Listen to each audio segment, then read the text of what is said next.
过来消息来看，2当前高雄有一个查某的高中生被性侵，警方抓到一个姓黄的嫌犯，也毋过一审的法官是认为警方的笔录有问题，证据嘛无够，所以判无罪，嘛认为讲嫌犯可能是别人。也毋过检方是表示讲，专案相关的证据拢认定讲，这个姓黄的查甫人有嫌疑，收到因的结单，收到判决书哦，才过来决定讲，敢搁要上诉。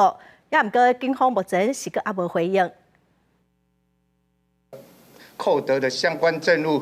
以及现场的扩大调阅监视器，使悉黄嫌设有重嫌。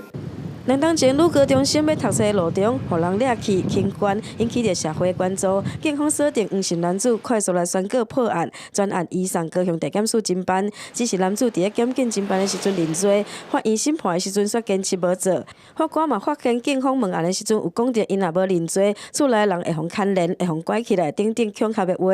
认为笔录的过程是远景引导，毋是嫌犯本身的意思。还佫有监视器翕到犯案的车辆，甲黄姓男子的车无完全共款，伊的外观、身形特征甲嫌犯嘛有落差，一审来判黄姓男子无罪。被告被查获一开始就始终否认犯案。当时被告有表示他想要请律师，但原警却忽视被告的请求。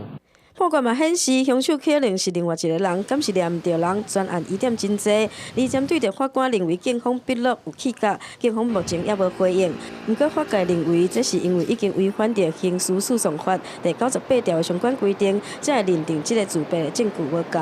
本案是因为被告自白显然是因为警察的恫吓，不认罪，家人都会被带回，一定会被羁押、关起来等言论，而且包含机车的